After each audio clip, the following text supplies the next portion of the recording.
और जिस संकट के गड़ी से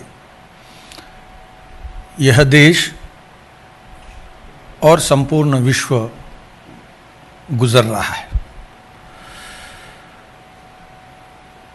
और आप ये भी जानते हैं कि दुनिया में अभी तक के जितने इस प्रकार के संकट आए हैं उसके मुकाबले में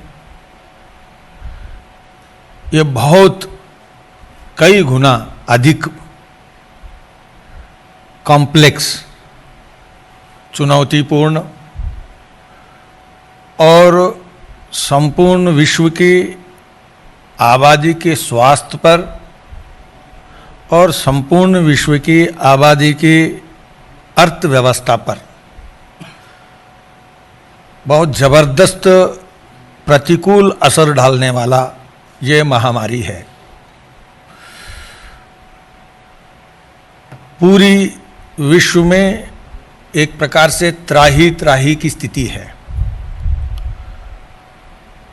विश्व के सभी देश और वहाँ के सरकारें और सरकारों के नेतृत्व करने वाले नेताओं के सामने गंभीर चुनौती ये बना हुआ है। देशों के हर प्रकार के संसाधन और हर प्रकार से उसके शक्ति को इसके विरोध में लड़ने के लिए लगाए हुए हैं। और ऐसे में भारत विश्व के सबसे बड़े न केवल लोकतंत्रीय देश है और सबसे बड़े आबादी वाले देशों में चीन के साथ हम खड़े हैं।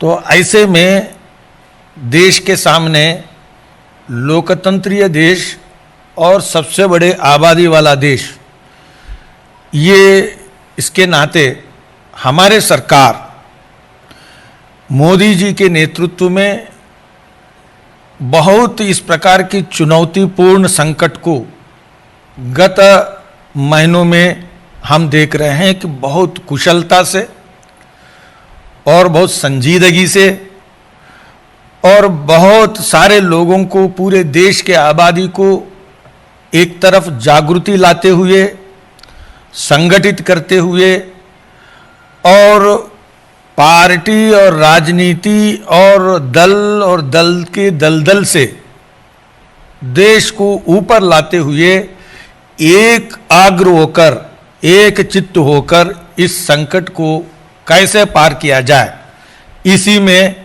लगी हुई है, हम जानते हैं।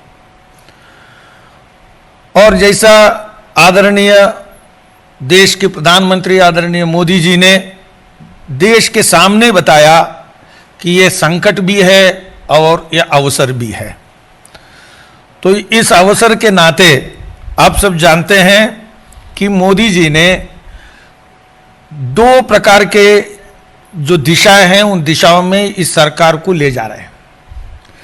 एक है अपने विश्व के सबसे ज़्यादा जो गरीब आबादी है वो दक्षिणी एशिया और भारत में है।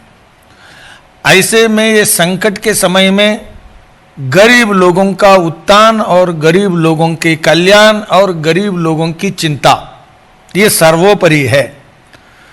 वैसे ही आप जानते हैं कि मोदी जी के सरकार के सामने हमेशा गरीब की उत्थान और अंत्योदय ये सर्वोपरि ये मानकर चलते हुए हमने देखा।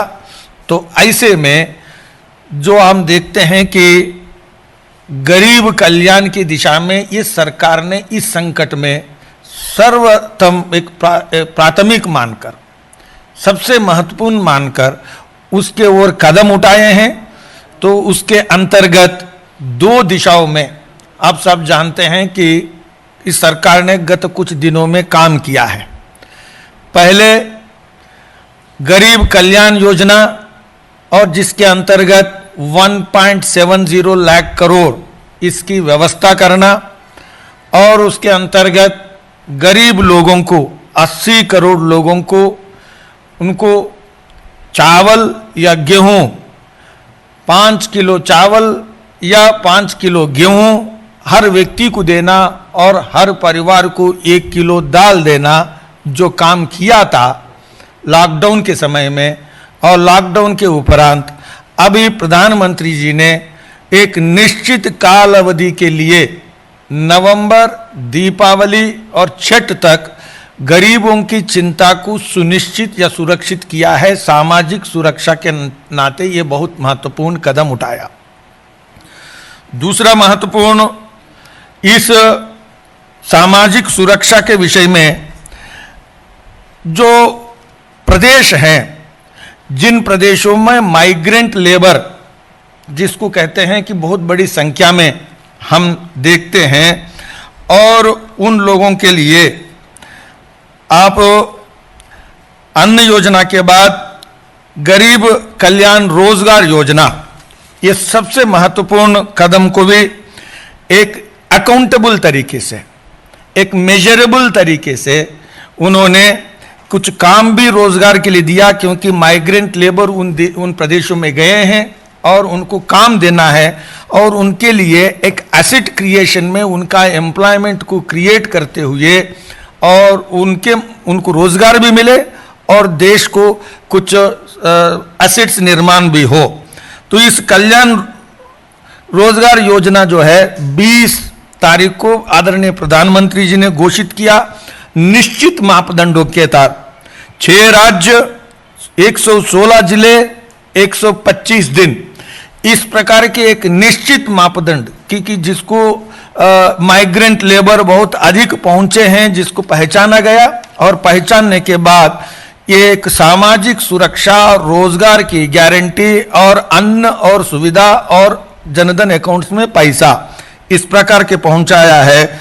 तो आप सब जान सकते हैं कि तो इसके अंतर्गत प्रधानमंत्री गरीब कल्याण योजना के तहत अभी तक 64,500 करोड़ यानी जिसमें अभी तक पहुंच चुके हैं कि टोटल बेनिफिशियरीज लगभग 40 करोड़ लोग, 39.89 करोड़ लोगों को 64,500 करोड़ इन लोगों को अभी तक ये राशि पहुंच गए हैं, जिसमें पेंशन भी, उज्ज्वला कनेक्शन भी और जनधन महिला अकाउंट्स भी और प्रधानमंत्री किसान सम्मान निधि भी, जिसके तहत 17,890 करोड़ 17,890 करोड़ 8.70 करोड़ किसान लोगों को मिले हैं। तो इस प्रकार के गरीब कल्याण योजना के एक काम, और गरीब कल्याण अन्न योजना के बारे में मैंने बताया। इस प्रकार की नवंबर तक घोषणा हो गया है और उसकी व्यवस्था, वितरण की व्यवस्था भी हो गया।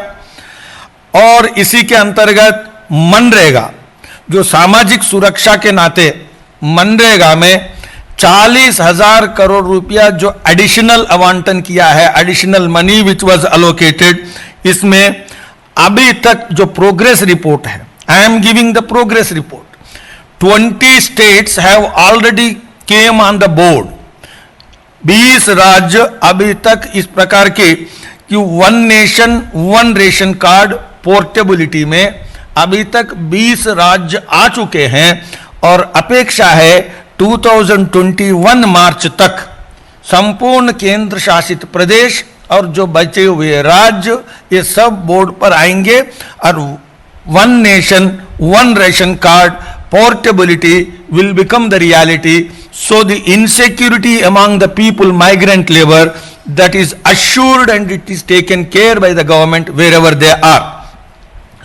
और मनरेगा के विषय में आप सब जानते हैं कि अभी तक इसमें मंत्रालय के बजट बढ़ाकर यानी 40,000 करोड़ और 61,000 करोड़ ये मिलाकर आज ग्रामीण मंत्रालय जो विकास मंत्रालय है उसका बजट बढ़ाकर उसको भी सुनिश्चित किया है और उसका ऑडिट रिपोर्ट भी लेने का काम शुरू हो गया है। मित्रों, ये एक तरफ सबसे महत्वपूर्ण है गरीब और गरीबों का विकास और गरीबों की आमदनी और गरीबों की रोजगार, इसके विषय में यह सरकार समयबद्ध ढंग से 1.5 महीने में मई 12 तारीख को आदरणीय प्रधानमंत्री जी के 20 लाख करोड़ की आत्मनिर्भरता घोषणा के बाद 13 तारीख को आदरणीय वित्त मंत्री श्रीमती निर्मला सीतारमण जी के 5 दिन के प्रेस वक्तव्यों में दिए गए वक्तव्यों के आधार पर क्रियान्वयन की प्रक्रिया सामाजिक सुरक्षा के फ्रंट पर गरीबों की चिंता के विषय में इतना आगे बढ़ा है और हर महीने ये पार्टी के माध्यम से भी हम पब्लिक एजुकेशन और पब्लिक जानकारी के लिए how the development works are getting on track, this tracking of the party I am sharing with you. और इसमें आप सब जानते हैं कि 60 सालों में गरीबों की चिंता और इससे पहले आए आपदाओं में गरीबों की चिंता एक तरफ और हमारे मोदी जी के नेतृत्व में गरीबों की चिंता ये दूसरी तरफ जब देखेंगे तो it can be compared how extraordinary this government is compared to any previous governments of Congress party.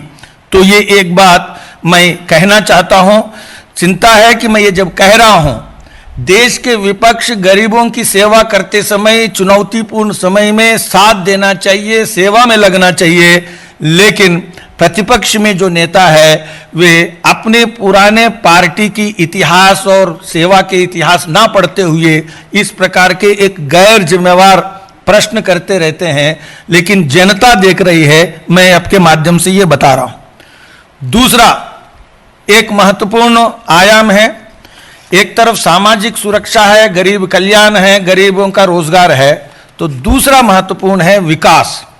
How to guarantee the development, how to ensure the growth. Growth is important in the times of decline, how we are paying in the foundations for the revival and again to restore the growth.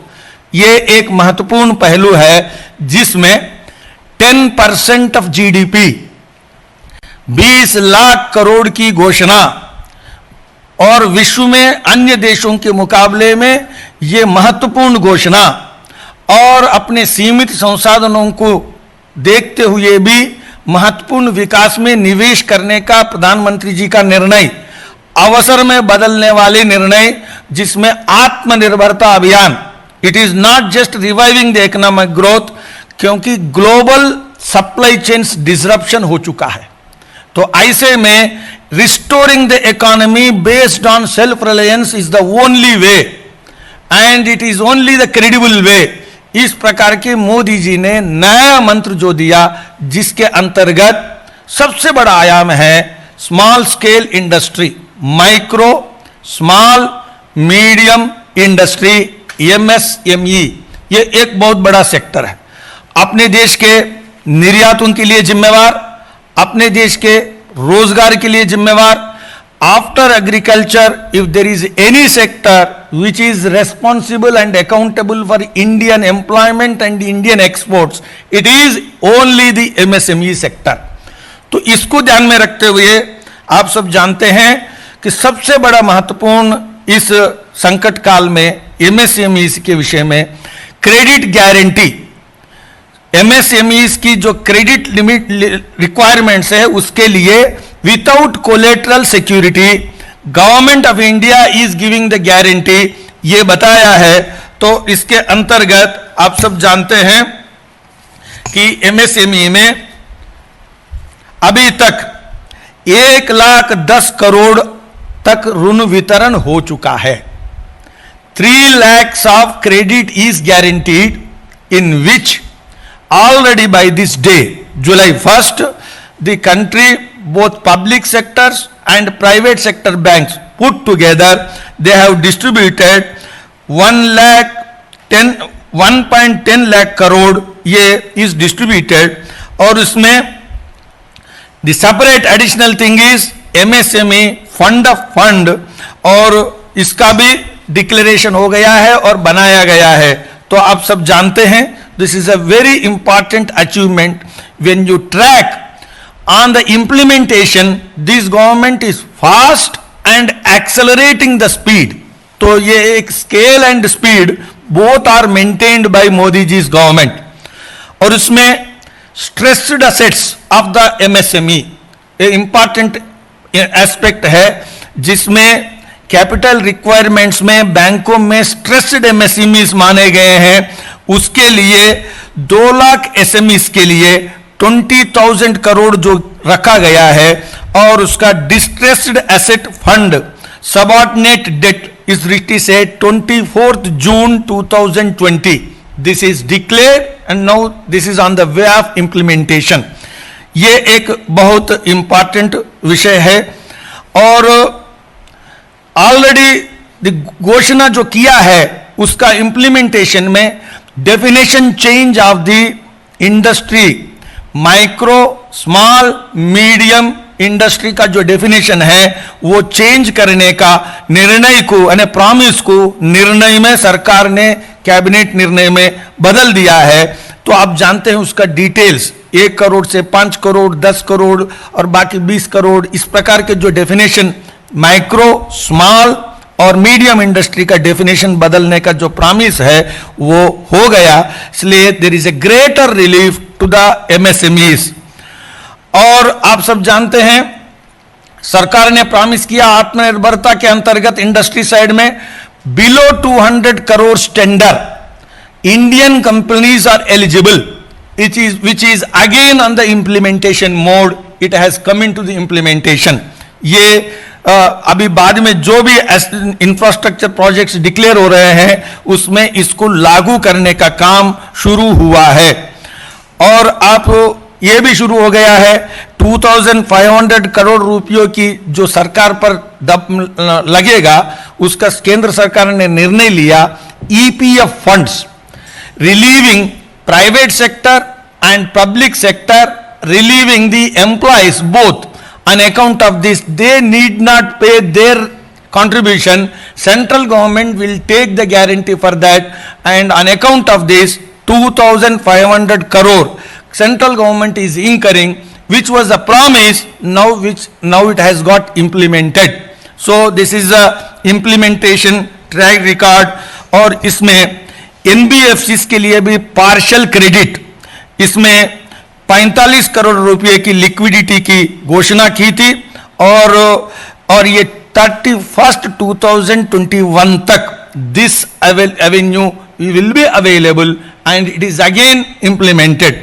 तो मेरा जो कहना है small scale industry which is strength of Indian economy and which is largely in the private sector, and small and medium entrepreneurs, protecting their interest and taking care of their concerns, this government has now implemented all the promises of the 20 lakhs crore Atmanirbharta package for small scale industry. This is a very important thing which I want to clear. जानते हैं इसके बाद आप सब जानते हैं कि सबसे important in terms of poverty alleviation, in terms of employment और रोजगार के दृष्टि से और गरीबी उन्मूलन के दृष्टि से, अंत्योदय की दृष्टि से कृषि सबसे महत्वपूर्ण है इस देश की अर्थव्यवस्था में। सबसे बड़ा आबादी आज भी लगभग 50% आबादी की चिंता करने वाला ये किसान है। किसानों के विषय में जो प्रॉमिस किया था कि किसान क्रेडिट कार्ड जो देना और किसान क्रेडिट के माध्यम से 2 लाख करोड़ की क्रेडिट डिस्ट्रीब्यूशन एडिशनली करेंगे, ये घोषणा किया था बजट में। जो किसानों को क्रेडिट देने के बारे में जो प्रॉमिस किया, उसके अलावा एडिशनल 2 लाख करोड़ जो घोषणा किया था, तो उसमें ऑलरेडी आप जानते हैं कि किसान क्रेडिट कार्ड के माध्यम से अभी तक 70 लाख किसान क्रेडिट कार्ड्स जारी किए हैं, और 30 जून 2020 तक 62,870 करोड़ ऑलरेडी क्रेडिट डिस्ट्रीब्यूशन हो गया है।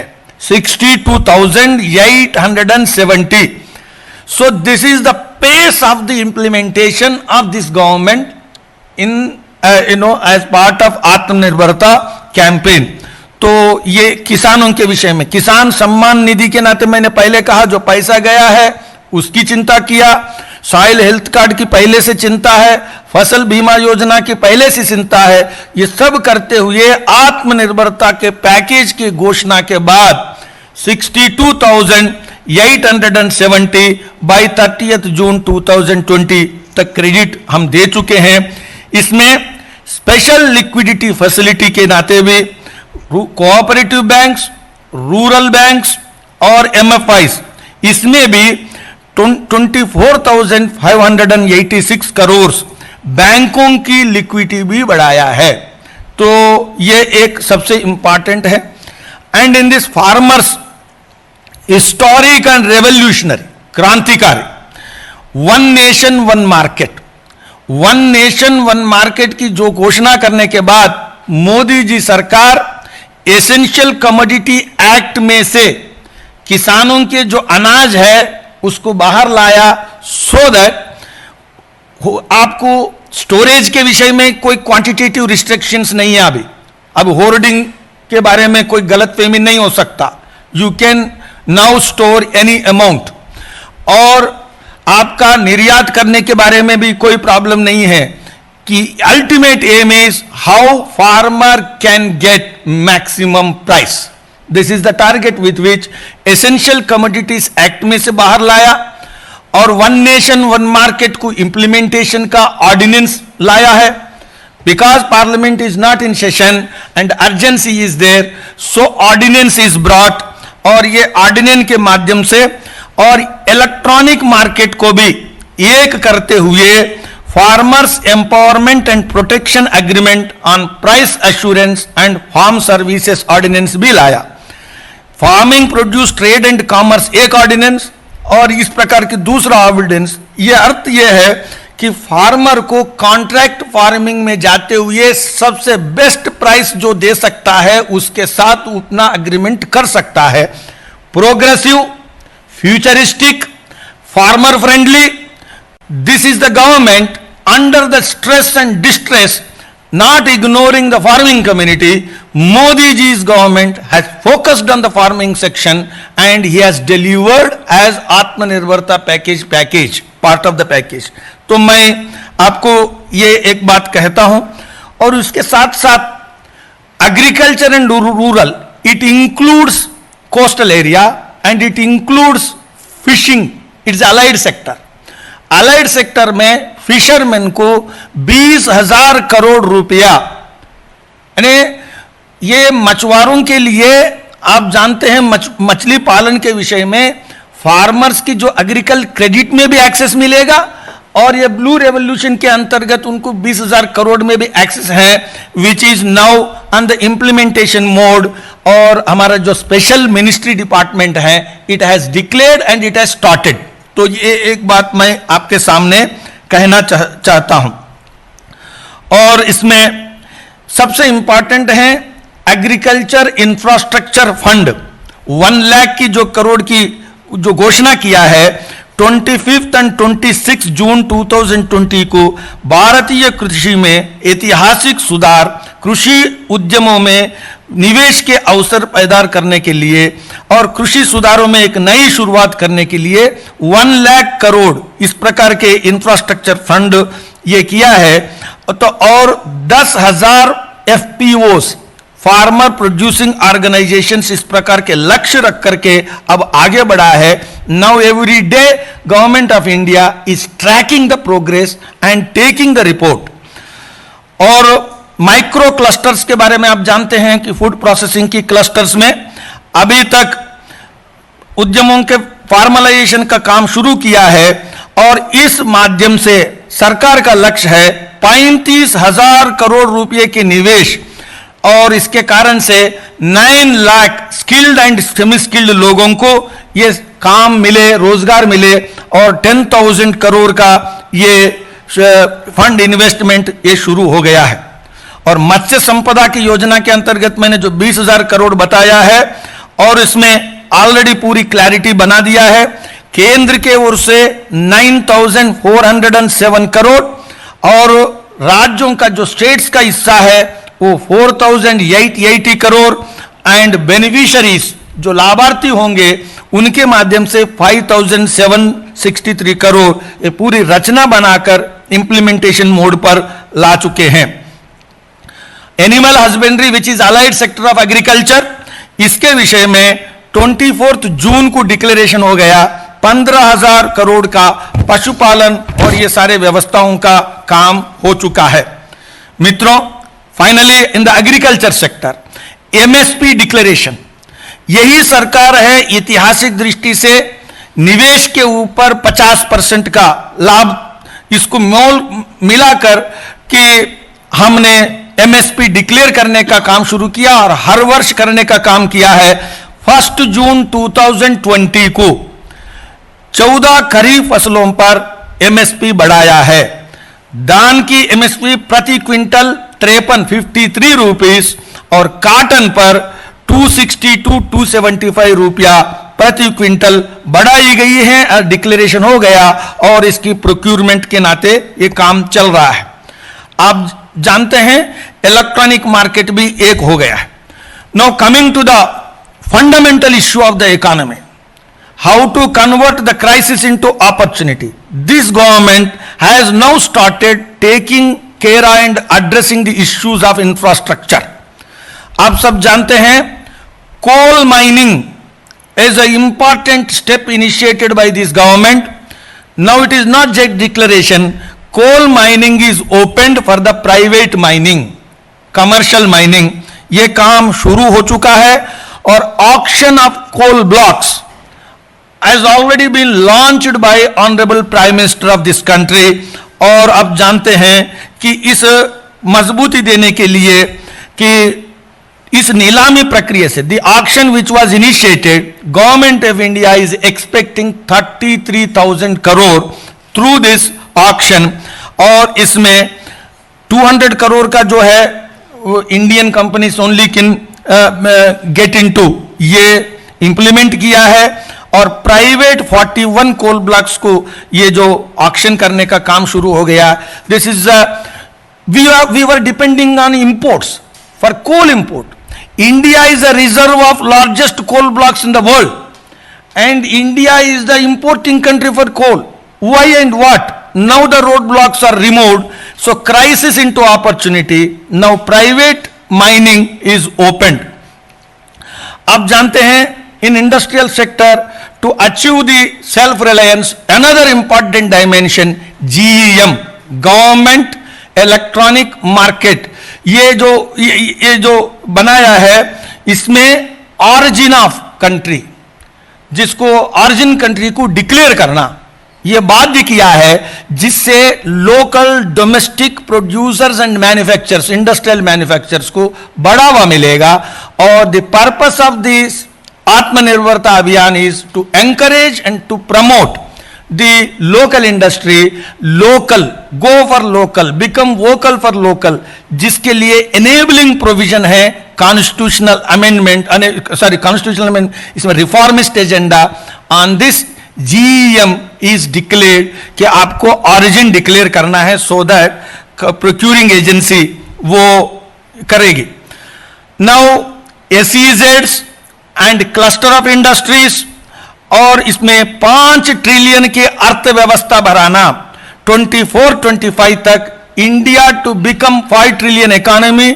This is the government objective and with which now investments are taken care.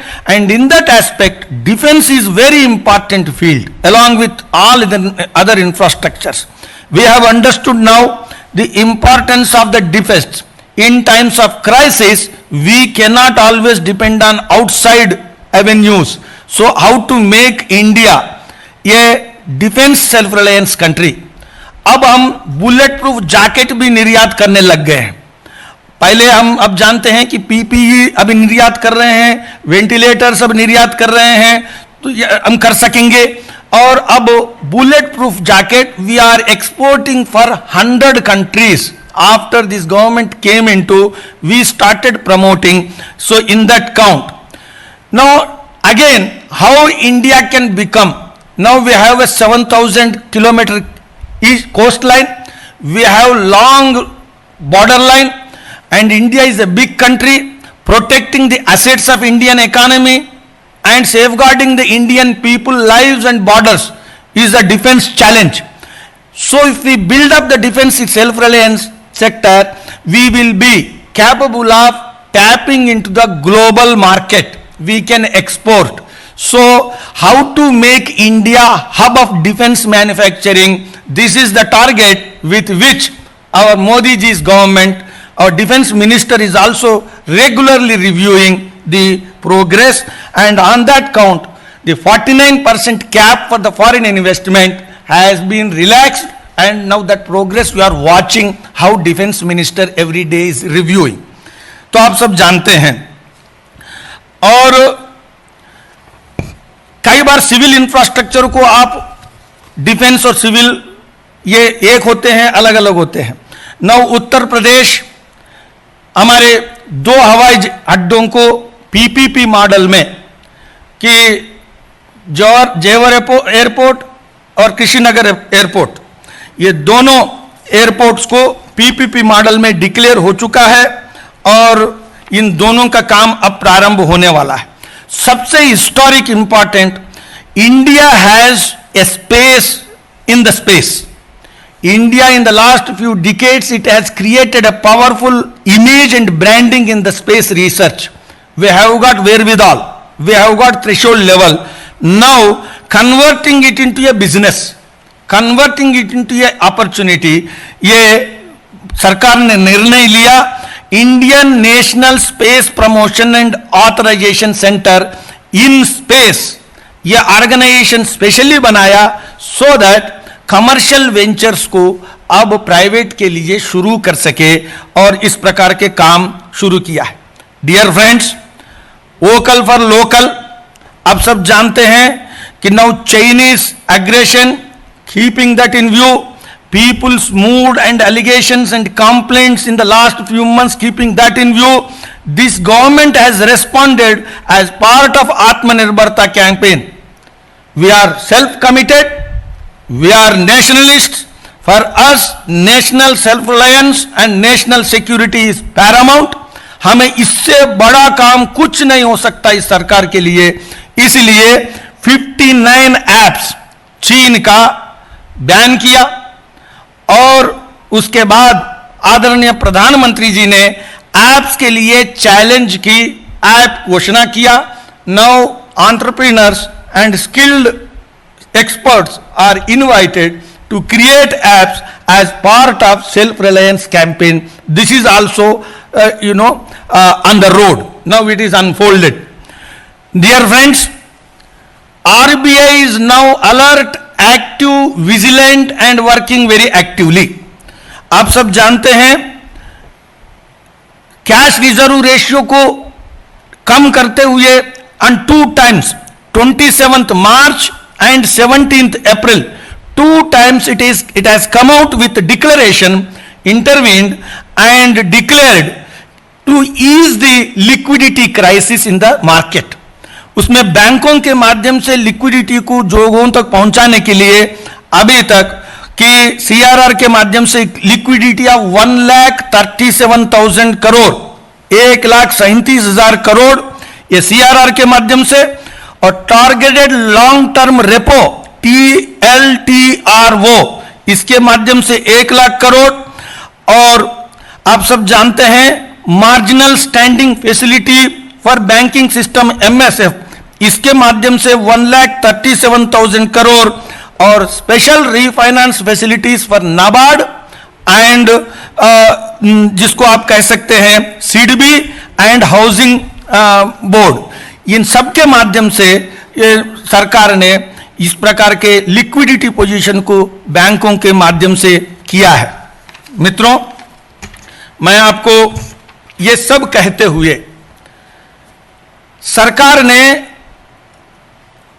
इस देश के विषय में, मोदी जी के सरकार 2 रास्तों को एक साथ नापना, गरीबों की चिंता और इस देश में 80 करोड़ गरीब, और इसकी चिंता, उसकी अन्न की चिंता, उसकी रोजगार की चिंता, उसकी आमदनी की चिंता, और इस संकट के घड़ी में सरकार उसके पीछे खंबे के जैसे खड़ा रहना और उसके स्वास्थ्य की, पूरी देश की स्वास्थ्य की आवश्यकताएं, ये एक तरफ, और दूसरे तरफ विकास के विषय में how to make this starting and beginning to achieve the final point of $5 trillion economy, how to pave the foundations for that, ये दोनों के विषय में हर दिन हर घंटा काम कर रही है। मैं एक बात कहता हूं, हम लोगों के साथ संवाद कर रहे हैं। मोदी जी कभी भी पीछे नहीं हैं, चाहे कोरोना हो चाहे चीन की संकट हो। He is leading from the front and government is committed to serve. प्रतिपक्ष एक प्रकार से कांग्रेस बिल्कुल इस देश के इतिहास में गैर जिम्मेवार प्रतिपक्ष कैसा होता है इसका नमूना पेश कर रही है।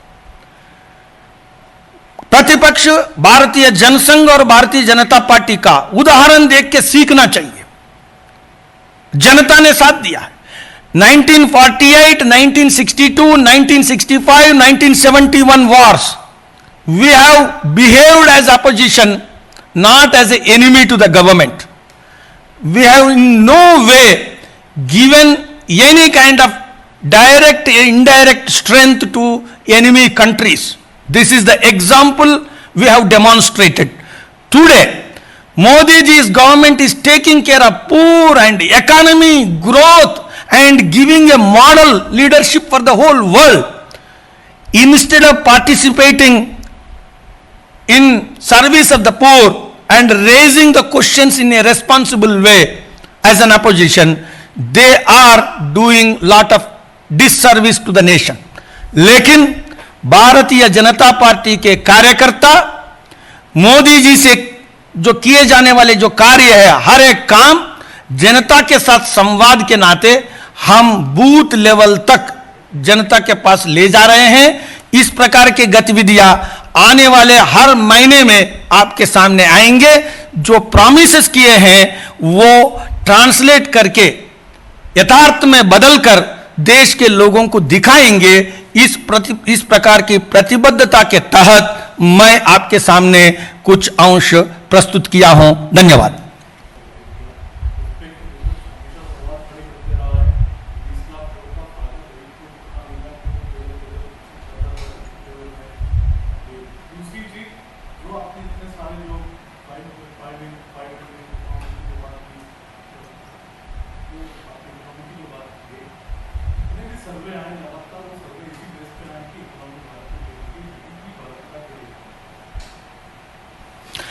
एक बात देखिए, blind cannot be shown the light, यह बात आप ध्यान रखिए। जो नहीं देखना चाहता है उसको सूरज दिखाने से कोई फायदा नहीं होता है। इस देश की जनता के सामने मैंने सब बताया है। इस सरकार का कोविड संकट से पहले भी और कोविड संकट के विशेष दौरान मोदी जी के सरकार के ओर से गरीबों के विषय में, उनके अन्न की सुरक्षा के विषय में, उनकी रोजगार की सुरक्षा के विषय में, उनकी आमदनी की सुरक्षा के विषय में मैंने आंकड़े सहित आपके सामने रखा और which is getting circulated to all of you and to the entire country. इसलिए एक लक्षित होकर दुष्प्रचार करना ही चाहते हैं। First you have determined and you have already taken the line concluded. अब बाद में आप you are finding the arguments.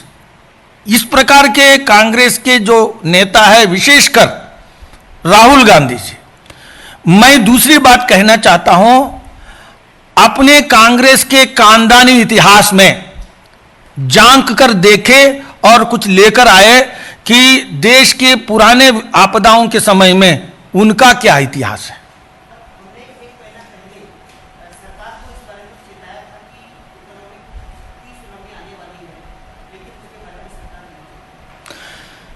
देखिए, पहली बात तो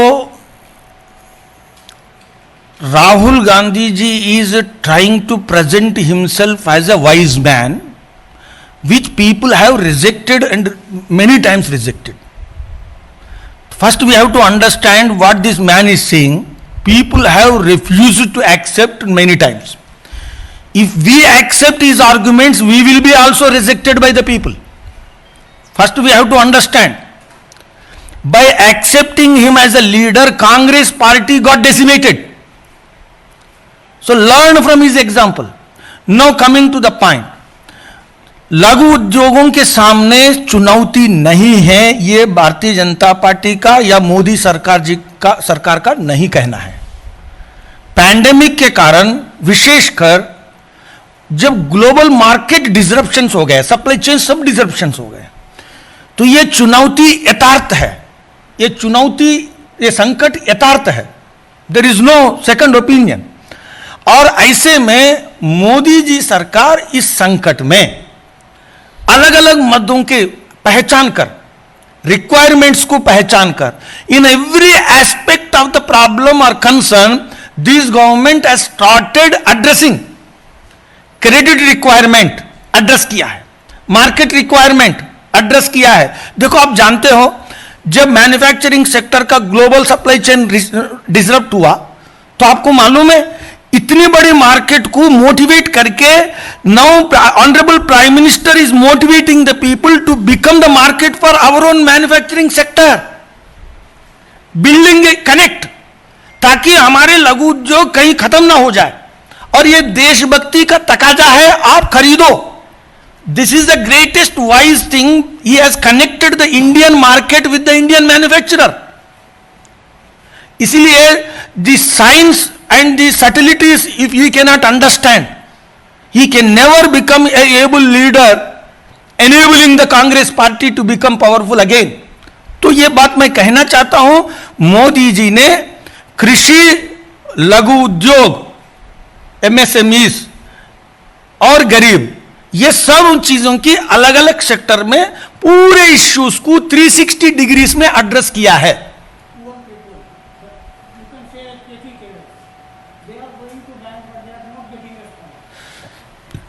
आपने जो प्रश्न पूछा ये पुराने सच्चाई है. बैंक्स इनहेरेंटली कंजर्वेटिव, बैंक्स अपनी सहजता से एक डायनामिज्म नहीं है, किंतु मोदी जी के घोषणा के बाद, आरबीआई के लिक्विडिटी इंटरवेंशन के बाद जो जो इश्यूज को डिक्लेयर किया है, चाहे क्रेडिट लाइन पे डिक्लेयर किया, अलग अलग मदों पर, उन सब चीजों में now government is and RBI they are following and tracking. इसलिए मैंने आपको इसमें 3 लाख करोड़ की जो घोषणा कर चुके हैं, इसमें 1,10,000 करोड़ बांट चुके हैं. ये मैं रिपोर्ट अभी बता रहा हूं, और मैं आपको अगले महीने जब मिलेंगे तो पार्टी के ओर से दोबारा बताया जाएगा कि व्हाट इज द प्रोग्रेस. तो what you heard is correct, but what is now getting done is also correct. We are tracking the banks and banks are working, banks working is audited. अभी क्या हुआ है, list दे दो, किनको दिया है list दे दो, इस प्रकार से चल रहा है. You will see all the promises made under Atmanirbharta package by Modi ji's government will be fully implemented at the last mile. Do you think that you have and something to address them so that they can? Each ministry is having that kind of arrangement, and if you have any specific example, we are ready to take care. Was an IT office, person in the IT department of Kerala government. So it has some diplomatic issues also in the government. So what BJP's take on? Sir, politically speaking, there are two aspects. One is the government. The government will speak about that. But about politics, politically, we have been saying all the time that Kerala government in its transactions, it is not transparent. It is not above board. Even regarding the COVID operations, there was a strong allegation and controversy. Now regarding this, people have seen. Now the chief minister cannot hide anymore. A person linked to him is as a CM. Now he has made to go on long live. So definitely politics of transparent governance demands Kerala government to come out clean. Otherwise there will be huge public response in Kerala, which we have been saying. आपकी party minister सवाल उठाती है और आज गृह मंत्रालय ने inter municipal committee का गठन किया है, तो इस पर क्या कहेंगे? न तो होम मिनिस्ट्री कहेगा. देखो एक बात ध्यान रखिए. Now regarding the transactions of Rajiv Gandhi foundation is in the public domain. Nothing secret, and party is not privy to it. BJP is not privy to it. It is in the public domain. Naturally, it has got various ramifications, various aspects. It is related to foreign donations regulation, FRCA, or it is related to donations acceptance, and it is related to income tax audit. There are a number of aspects, it's not one. Naturally, Modi ji सरकार, आप जानते हैं ये घटना जैसे ही अभी public में आया है, सब जान में आया है, तो हमारे सरकार पारदर्शिता पर चलने वाली सरकार है और पारदर्शिता के प्रति प्रतिबद्ध सरकार है. तो इसीलिए गवर्नमेंट ऑफ इंडिया की होम मिनिस्ट्री के ओर से एक नेचुरल है इसका इन्वेस्टिगेशंस करना, क्योंकि it is a public foundation, it is not a private foundation. It can, no foundations are private, it's a public trust. तो इसीलिए इसके बारे में होम मिनिस्ट्री अलग अलग तरीके से आज घोषणा किया है, which is naturally in the interest of the transparent governance, and Congress leaders have to cooperate with it. आप जानते हो पॉलिटिकल होता तो 6 साल तक रुकते क्या? अगर पॉलिटिकल ही होता तो क्या 6 साल तक रुकते? सरकार में आने के बाद पहले घंटे में फाइल कर सकते. इसलिए 6 साल के बाद भी आप हमारे प्रतिबद्धता को आप प्रश्न कर रहे हैं, तो मुझे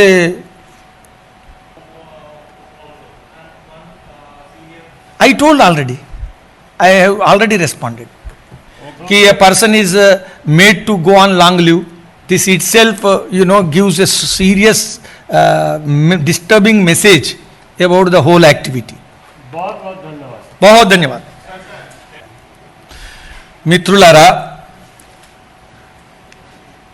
మోదీ గారి నాయకత్వంలో కేంద్ర ప్రభుత్వము ఒక సంక్లిష్టమైనటువంటి దేశం ముందుండేటువంటి సంక్షోభం ఏదైతుందో కోవిడ్ సంక్షోభము, దాన్ని అతి సమర్థవంతంగా జాగ్రత్తగా ప్రజల యొక్క సంక్షేమాన్ని, బీద బడుగు వర్గాల సంక్షేమాన్ని, వారి భద్రతను, వారి ఆరోగ్య భద్రత, వారి ఆదాయం, వారి ఉపాధి, వారి జీవన అవసరాలు ఒకవైపు రక్షిస్తూ ఇంకొక వైపు దేశం యొక్క ఆర్థిక అభివృద్ధి, అది వ్యవసాయ రంగం కానీ, అది చిన్న సూక్ష్మ లఘు పరిశ్రమల విషయాలు కానీ, అది దేశం యొక్క ఇన్ఫ్రాస్ట్రక్చర్ అవసరాలు కానీ, వీటన్నిటినీ మనం దేశం 5 ట్రిలియన్ ఎకానమీని ఎలా చేయాలనేటువంటి ఉద్దేశంతో చాలా వేగంగా అంకిత భావంతో గత కొన్ని నెలలుగా పనిచేస్తున్నది. మిత్రులారా, ఈరోజు పరిశ్రమల విషయంలో 3 లక్షల కోట్ల రుణ సదుపాయం ప్రకటిస్తే ఇప్పటి వరకే 1,10,000 కోట్లు వితరణ చేయడం జరిగింది. మిత్రులారా, 1,70,000 కోట్లు బీద బడుగు వర్గాల కోసం అన్న ఉపాధి సురక్షణ విషయంలో ఈరోజు దేశంలో గరీబ్ కళ్యాణ్ యోజన, గరీబ్ అన్న యోజన और గరీబ్ రోజ్గార్ యోజన ఈ 3 స్కీముల ద్వారా ఈరోజు లక్ష్యాలను చేరుకోవడం జరుగుతున్నది మిత్రులారా. అదేవిధంగా ఇన్ఫ్రాస్ట్రక్చర్ విషయంలో కోల్ సెక్టర్లో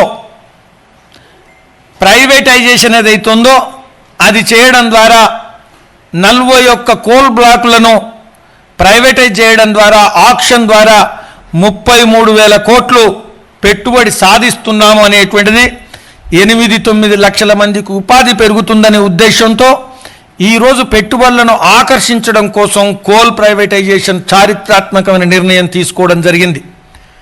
రెండవది డిఫెన్స్ విషయంలో ఒక ప్రపంచంలోనే తన అవసరాలను తీర్చుకోవడమే కాకుండా ఈరోజు ఏ విధంగానైతే బుల్లెట్ ప్రూఫ్ జాకెట్లు ఎగుమతి చేస్తున్నామో అదేవిధంగా ప్రపంచానికే డిఫెన్స్ మ్యానుఫ్యాక్చరింగ్ హబ్గా తీర్చిదిద్దడం కోసం మనం రక్షణ మంత్రిత్వ శాఖ దేశ ప్రధాని కింద పనిచేస్తున్నది మిత్రులారా. అదేవిధంగా రైతుల విషయంలో ఈరోజు అమ్ముకోవడానికి ఉత్పత్తులను అమ్ముకోవడానికి ఒక నేషన్ ఒక మార్కెట్ దాన్ని అమలు చేయడం జరిగింది. దానికోసం అవసరమైనటువంటి ఆర్డినెన్స్లు కూడా ప్రభుత్వం పాస్ చేయడం జరిగింది. దాంతోపాటు 1 నేషన్ 1 రేషన్ కార్డు బడుగు వర్గాల కోసం ఎవరు ఎక్కడ ఉన్నప్పటికీ కూడా ఉచిత ధాన్యం ఏదైతుందో అది లభించడం కోసం కూడా పనిచేయడం జరిగింది. కాబట్టి భారతదేశ ప్రభుత్వం ఈ సంక్లిష్ట సమయంలో సంక్షోభ సమయంలో ఒక వినూత్నమైనటువంటి పద్ధతుల్లో దేశ సరిహద్దులను రక్షించడమే కాకుండా దేశంలో ఉండేటువంటి బీద బడుగు వర్గాలకు అభివృద్ధి కోసం అంకిత భావంతో పనిచేస్తూ దేశం యొక్క ఆర్థిక వ్యవస్థను మళ్ళీ గాడిలో తీసుకురావడం కోసం ఒక ప్రేరణాదాయి పద్ధతిలో మోదీ గారి నాయకత్వంలో పనిచేస్తున్నది. జవాబుదారీతనం ఏదైతుందో ఇది ప్రదర్శిస్తున్నది. 1 నెలన్నర లోపల ఇవన్నీ కూడా అమలు చేసిందని చెప్పడం జరిగింది. రాబోయేటువంటి రోజుల్లో 20 లక్షల కోట్ల ఆత్మనిర్భరత ప్యాకేజ్ ఏదైతే వాగ్దానం చేయడం జరిగిందో అది అనేక దశల్లో అమలు చేస్తూ మేము ప్రజల ముందుకు వస్తామని నేను ఈరోజు మీ అందరి ముందు విన్నవించుకుంటున్నాను.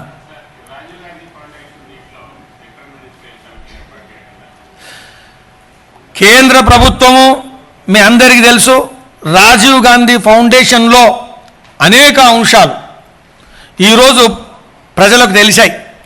ఏ విధంగా డొనేషన్స్ తీసుకున్నారు, వివిధ దేశాల నుంచి తీసుకున్నారు, వివిధ సందిగ్ధ వ్యక్తుల నుంచి తీసుకున్నారు.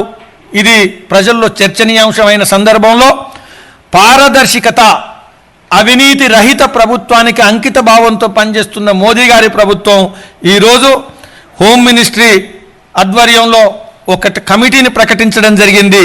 అన్ని లావాదేవీలను అన్ని కార్యకలాపాలను చదివి అధ్యయనం చేసి ప్రభుత్వానికి ఒక రిపోర్ట్ ఇవ్వాలనేటువంటిది, పారదర్శకత ప్రభుత్వం ఎలా ఉంటుంది అనేది ఇది మనకు బహిర్గతం చేస్తున్నది. మిత్రులారా, నేను భారతీయ జనతా పార్టీ మొదటి నుంచి చెప్తున్నది, పాండమిక్ ఇది మహమ్మారి. దీని విషయంలో రాష్ట్ర ప్రభుత్వం కేంద్ర ప్రభుత్వం సమన్వయంతో పనిచేయాలా. కేంద్ర ప్రభుత్వం ఇచ్చేటువంటి మార్గదర్శక సూత్రాల ప్రకారం పనిచేయాలా. కానీ ఐసీఎంఆర్ డైరెక్షన్స్ను ఎంత తీవ్రంగానైతే అమలు చేయాలో, ఎంతైతే క్షుణ్ణంగా అమలు చేయాలో తెలంగాణ ప్రభుత్వం కొంత బాధ్యతారహితంగా ప్రవర్తిస్తుందనేది భారతీయ జనతా పార్టీ భావిస్తున్నది, పోరాటం చేస్తున్నది. రాబోయేటువంటి రోజుల్లో ప్రజల ఆరోగ్యం దృష్ట్యా మహమ్మారికి వ్యతిరేకంగా హైదరాబాదును తెలంగాణను కేంద్ర ప్రభుత్వము ఐసీఎంఆర్ డైరెక్షన్లో తీసుకురావాలని ముఖ్యమంత్రి ప్రధానమంత్రి గారి నాయకత్వాన్ని పొగడమే కాకుండా అమలులో కూడా చూపెట్టాలని నేను ఖచ్చితంగా డిమాండ్ చేస్తున్నాను.